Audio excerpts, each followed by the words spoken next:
Hello. नमस्कार दोस्तों, मैं बी के यादव मैथ्स विद बी के यादव में आप लोगों का बहुत बहुत स्वागत करता हूं। आज मैं लेके आया हूं आप लोगों के लिए एक इम्पॉर्टेंट टॉपिक जिसका नाम है समलंब चतुर्भुज। समलंब चतुर्भुज से आप लोगों के एग्ज़ाम में एक या दो क्वेश्चन अक्सर आते रहते हैं और पूछता रहता है। और जो लोग मेरा चैनल सब्सक्राइब नहीं किए हैं, बहुत जल्द मैं ये सीटेट और टेट का पूरे मैथ का सिलेबस लेके आना है। मैं पूरे मैथ का जो कंप्लीट कोर्स है वो मैं लेके आने वाला हूँ बहुत जल्द ही। तो जो लोग नहीं सब्सक्राइब किए हैं वो सब्सक्राइब कर लें और बेल आइकन को भी प्रेस कर लें ताकि नोटिफिकेशन को मिलती रहे। ठीक है, चलते हैं अपने टॉपिक पे। टॉपिक है हमारा समलंब चतुर्भुज। समलंब चतुर्भुज सबसे पहले जानते हैं कि क्या है समलंब चतुर्भुज। समलंब चतुर्भुज ऐसा चतुर्भुज होता है जिसकी दो भुजाएं पैरेलल हों, यानी आमने सामने की कोई भी दो भुजाएं पैरेलल समानांतर हों और दो भुजाएं असमानांतर हों। जैसे जैसे अगर हम ये ऐसे एक चतुर्भुज बना दें तो ये क्या है, समलंब चतुर्भुज हो जाएगा। ये ऐसे भी हो सकता है, ये चतुर्भुज ऐसे भी हो सकता है, ये भी समलंब चतुर्भुज है।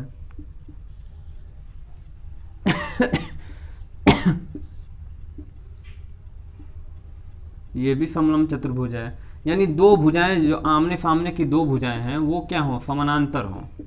देखिए ये दो भुजाएं समानांतर होना यही कंडीशन है इसके समलंब चतुर्भुज होने की।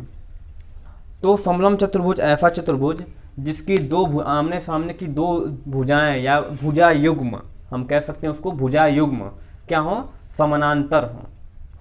अब ध्यान दीजिए कि आप लोगों के सिलेबस में है समलंब चतुर्भुज के ऊपर आधारित उसका जो क्षेत्रफल है वही है आप लोगों के सिलेबस में। तो ध्यान दीजिए, मान लीजिए कोई समलंब चतुर्भुज है, ये कोई समलंब चतुर्भुज है।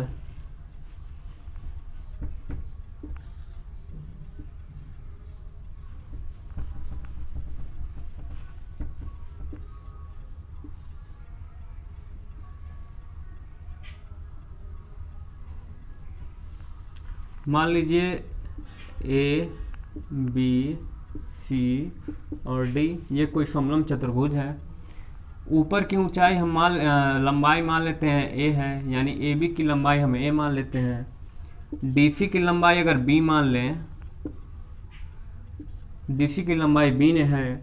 ध्यान दीजिएगा, इसका क्षेत्रफल निकालने के लिए हम इसका क्षेत्रफल निकालते हैं। इसका क्षेत्रफल का फार्मूला हम जानते हैं क्या होता है, 1/2 समांतर भुजाओं का योगफल, यानी समांतर भुजाएं ए और बी है तो ए प्लस बी और गुणे इसके ऊंचाई, यही इसका एरिया का फार्मूला होता है। अब ये आया कैसे है, थोड़ा सा उसको समझ लेते हैं। इसके यहाँ से ध्यान दीजिए एक लंब डाल देते हैं, ए से और बी से, इन दोनों भुजाओं पे एक लंब डाल देते हैं।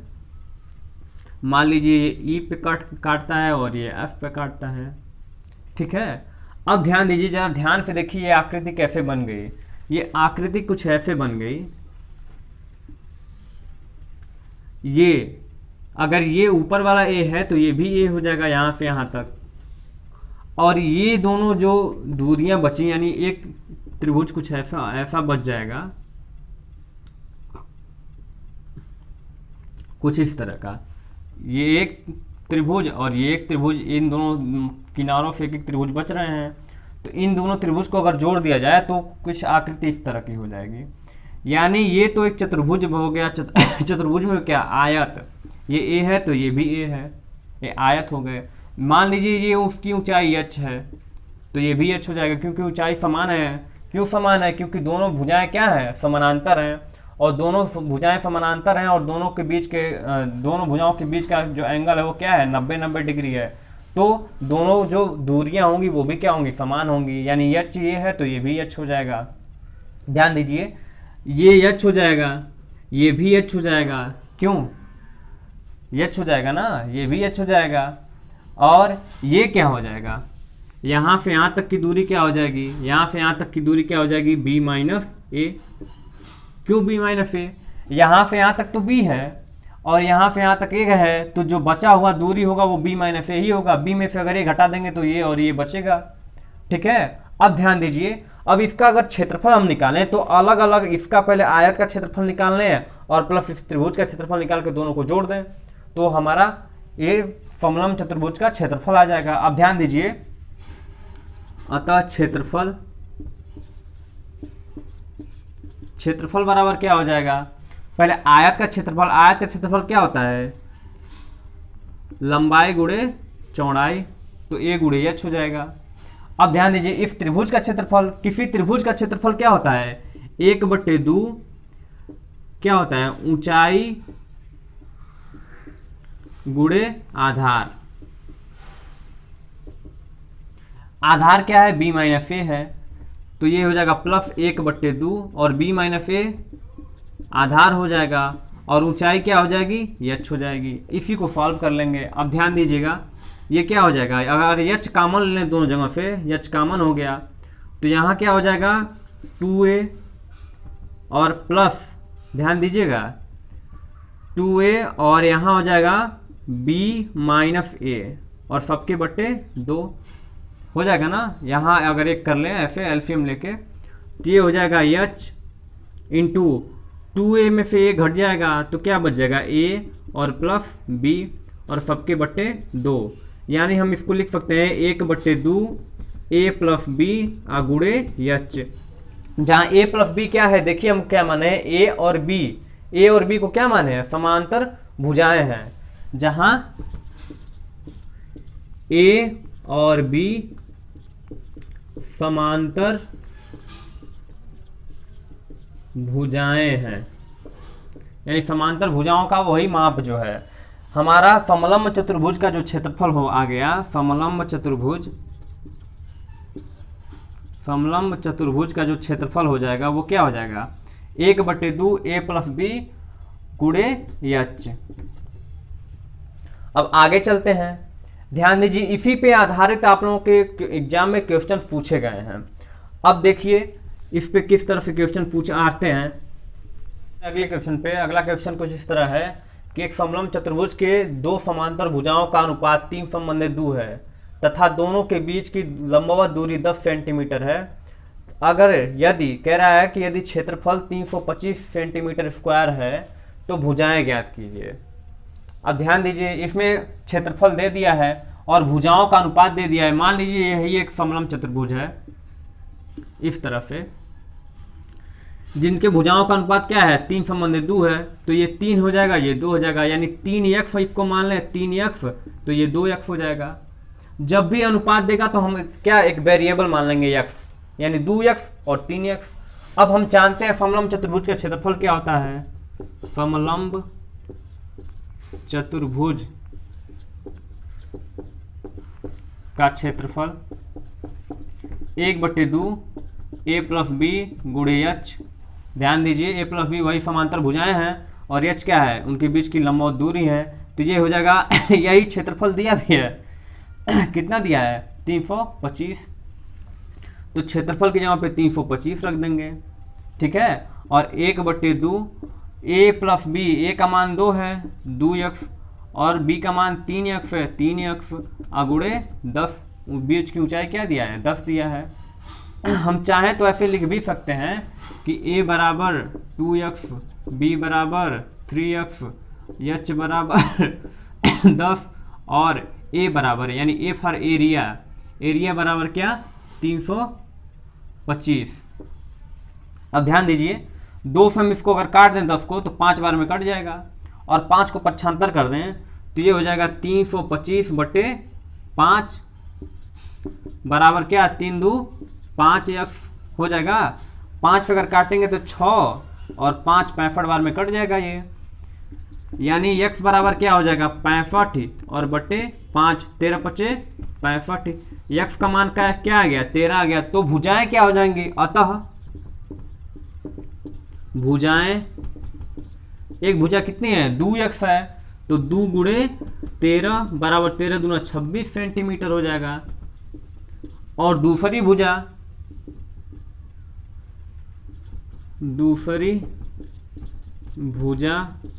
बराबर क्या हो जाएगा, 3 गुणे 13, 13 39 सेमी। ये हमारा आंसर हो जाएगा। समझ में आ रहा है ना? जिसको ना समझ में आए वो वीडियो को थोड़ा सा दोबारा करके देख ले, बैक करके दोबारा देख ले। समलम चतुर्भुज है, इसका क्षेत्रफल 1/2 1a + b गुणे h होता है। और यही जो चतुर्भुज का क्षेत्रफल है इसका मान पहले ही दे दिया है 325, तो इसके क्षेत्रफल के हम 325 रख देंगे, बाकी ऐसे रख के सॉल्व कर लेंगे। ठीक है, ये आपका जो क्वेश्चन है ये 2017 में पूछा है। ये जो क्वेश्चन 2017 में पूछा गया क्वेश्चन है। आगे चलते हैं, तो आइए चलते हैं अपने अगले क्वेश्चन पे। दिया है कि समलम चतुर्भुज का क्षेत्रफल 165 सेंटीमीटर स्क्वायर है तथा उसकी ऊंचाई 10 सेंटीमीटर है। यदि एक भुजा दूसरी भुजा की दोगुनी हो तो भुजाएं ज्ञात कीजिए। एकदम पिछले सवाल की तरह ये भी सवाल है। ये अगर एक समलम चतुर्भुज है, ध्यान दीजिए, एक समलम चतुर्भुज है ये, तो कह रहा है कि पहली भुजा की दोगुनी दूसरी भुजा है। तो पहली भुजा अगर 2 मानेंगे तो दूसरी भुजा 4 हो जाएगी। पहली भुजा 3 मानेंगे तो दूसरी भुजा 6 हो जाएगी, क्योंकि दोगुना कह रहा है। तो हम 3 और 6 ना मान के मानते हैं, हम x मानते हैं। अगर पहली भुजा x मान लें तो दूसरी भुजा 2x हो जाएगी ना। यानी हमें a का मान क्या मिला है, दिया है, ऐसे हम लिखेंगे, दिया है एरिया क्षेत्रफल बराबर क्या दिया है, 165 सेंटीमीटर स्क्वायर दिया है। h का मान दिया है 10 सेंटीमीटर स्क्वायर। ठीक, अब ध्यान दीजिए, और भुजा दिया है, यानी a बराबर हम क्या माने, x मान लें, और b बराबर क्या हो जाएगा, तो 2x हो जाएगा, क्योंकि प्रश्न में दिया है। अब सबका मान रख के क्षेत्रफल में, यानी क्षेत्रफल का फार्मूला होता है 1/2 a + b × h। इसी में सबका मान रख के हल कर लेंगे, पिछले सवाल की तरह एकदम। आगे का ये आप लोगों के लिए होमवर्क है, आप लोग खुद इसको सॉल्व करेंगे। ठीक है, चलते हैं अपने अगले क्वेश्चन पे। है अगला नंबर जो क्वेश्चन है वो कह रहा है किसी समलम चतुर्भुज का क्षेत्रफल 12 सेंटीमीटर स्क्वायर है। यदि उसकी एक भुजा 3 सेंटीमीटर हो तथा उस भुजाओं के बीच की लंबवत दूरी 3 सेंटीमीटर हो तो दूसरी भुजा का मान ज्ञात कीजिए। अब ध्यान दीजिए, क्या क्या दिया है, दिया है a यानी क्षेत्रफल बराबर क्या दे दिया है, 12 सेमी स्क्वायर। a बराबर दिया है 3 सेंटीमीटर। h बराबर क्या दिया है, 3 सेंटीमीटर। और क्या पूछ रहा है, b का मान ही पूछ रहा है। तो हम जानते हैं क्षेत्रफल बराबर क्या होता है, 1/2 और a + b × h, ये फार्मूला होता है। क्षेत्रफल का मान दे ही दिया है 12, तो इसको 12 रख लेंगे। 1/2, a का मान दिया है 3 और b का मान नहीं पता है, तो b ऐसे रख लेंगे, b गुणे h का मान क्या दिया है, 3 दिया है। 2 को इधर कर देंगे और 3 को भी इधर कर देंगे, तो ये क्या हो जाएगा, ये हो जाएगा 12 × 2, और ये 3 जब इधर आएगा तो क्या हो जाएगा, बट्टे में हो जाएगा 3, क्योंकि गुणा है। और जो इधर बट्टे में है, जो भाग में इधर जाएगा तो गुणा में हो जाएगा। और यही बराबर क्या हो जाएगा, 3 + b। अब 3 से काटेंगे तो 4 × 12 और 4 दूनी 8, यानी b + 3, इसको ऐसे भी लिख सकते हैं, कंफ्यूज मत होइएगा। b + 3 बराबर 4 दूनी 8, 3 को इधर करेंगे तो क्या हो जाएगा, b बराबर 8 - 3 बराबर क्या, 5, यानी b का मान क्या आ गया, 5 सेमी। ये आपका आंसर हो जाएगा। देखिए इसमें कुछ कठिन नहीं है, बस सब सारा मान दिया होगा, एक मान पूछ लेगा, या सारी भुजाओं का मान दे दे, उनके बीच की लंबवत दूरी का मान दे दे, क्षेत्रफल पूछ ले, या क्षेत्रफल दे दे तो किसी एक का मान पूछ लेगा, ऊंचाई का मान पूछ सकता है, यानी बीच की लंबवत दूरी का मान पूछ सकता है, या किसी एक भुजा का मान पूछ सकता है। ठीक है, ठीक है, तो चलते हैं अपने अगले क्वेश्चन पे। चलिए चलते हैं अपने अगले क्वेश्चन पे। दिया है ABCD एक समलम चतुर्भुज है, AB समानांतर है CD पे, यानी AB और CD क्या आपस में समानांतर हैं, तथा AD लंब है DC पर, यानी AD जो भुजा है वो DC पे क्या है, लंब है। दिया है यदि ए बी बराबर 20 सेंटीमीटर, बी सी बराबर 13 सेंटीमीटर, डी सी बराबर 25 सेंटीमीटर, तो क्षेत्रफल ज्ञात कीजिए। अब ध्यान दीजिए, थोड़ा सा फिगर का यहाँ काम पड़ेगा। ये मान लीजिए एक समलंब चतुर्भुज है, इस तरह का कुछ,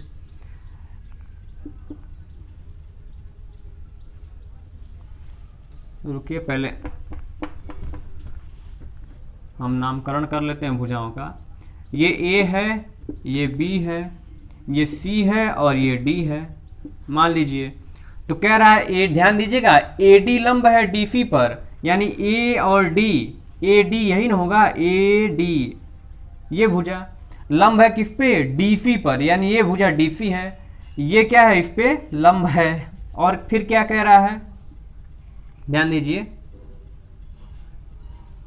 कुछ इस तरह है, कह रहा है कि बी सी बराबर 13 सेंटीमीटर, बी और सी का मान क्या दे दिया है, 13 सेंटीमीटर दे दिया है। डी सी का मान दिया है 25 सेंटीमीटर, यहाँ से यहाँ तक क्या है, ये 25 सेंटीमीटर है।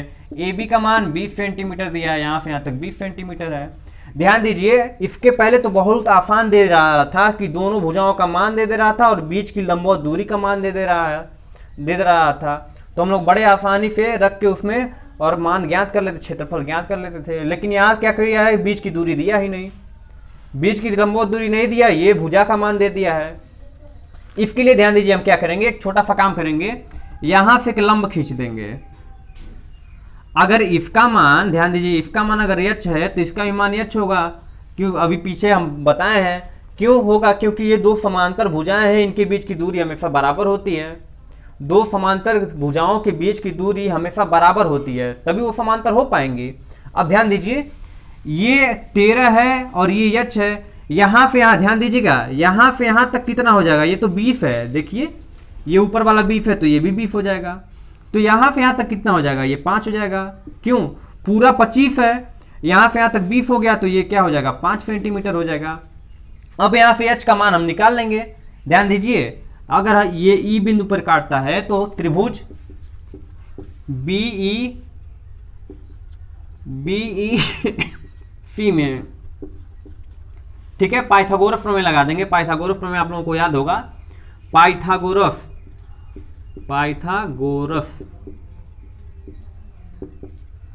प्रमेय से, पाइथागोरस प्रमेय क्या होता है, कर्ण का वर्ग बराबर आधार का वर्ग प्लस लंब का वर्ग, ये पाइथागोरस प्रमेय होता है। और पाइथागोरस प्रमेय किस त्रिभुज में लगता है, समकोण त्रिभुज में। ध्यान दीजिएगा, ये समकोण ही, क्योंकि लंब डालेंगे तो समकोण पे काटेगा ही, इसलिए समकोण त्रिभुज पे। अब ध्यान दीजिए, हमें कर्ण का मान दिया है क्या, 13 का, तो यहाँ हो जाएगा 13 का स्क्वायर बराबर आधार का मान क्या है, 5, तो 5 का स्क्वायर हो जाएगा। और लंब का मान हमें नहीं पता है तो एच का स्क्वायर हो जाएगा। इसको सॉल्व करेंगे तो क्या हो जाएगा, 169 हो जाएगा बराबर ये 25 प्लस एच का स्क्वायर, 25 को पक्षांतर करेंगे तो यहाँ से एच का स्क्वायर बराबर क्या हो जाएगा, 144। मैं डायरेक्ट लिख रहा हूँ, आप लोग घटा लीजिएगा, 25 में 159 में से 25 घटाएंगे तो 144 होगा। 144 का स्क्वायर जब स्क्वायर रूट लेंगे तो क्या हो जाएगा, यानी एच बराबर क्या हो जाएगा, 12 का वर्ग होता है तो एच बराबर 12 हो जाएगा। अब एच का मान 12 आ गया, दोनों भुजाओं का मान दिया, ये आराम से हम क्या करते हैं, क्षेत्रफल ज्ञात कर सकते हैं। क्षेत्रफल बराबर क्या हो जाएगा, क्षेत्रफल बराबर हो जाएगा 1/2, मैं डायरेक्ट लिख रहा हूँ 20 धन 25 और गुणे ये इसका मान क्या है, 12 आया है, 2 से काटेंगे तो 6 बार में कट जाएगा, 20-25 जोड़ेंगे तो कितना हो जाएगा, 45, 45 गुणे 6 बराबर कितना हो जाएगा, 6 × 30, 6 × 24, 3 27, 270 वर्ग सेमी। ये थी मेरी आज की छोटी सी क्लास और इसमें बहुत सारे इंपॉर्टेंट क्वेश्चन करवाए गए हैं। और ये टोटल टाइप के, जितने टाइप के आपके एग्जाम में क्वेश्चन पूछते हैं वो टोटल टाइप के मैंने क्वेश्चन करवा दिए हैं। बहुत अगर हो सकता है एग्जाम में तो अंक केवल बदल जाएगा, लेकिन टाइप तो, तरीका तो यही रहेगा, तरीका नहीं बदलने वाला है, क्योंकि 3-4 टाइप के क्वेश्चन पूछता है, वो तीनों चारों टाइप के क्वेश्चन मैंने करवा दिए हैं। ठीक है, बहुत जल्दी ही मैं सीटेट और टेट का जो कंप्लीट मैथ का कोर्स है मैं उसकी वीडियो लेके आने वाला हूं आप लोगों के सामने।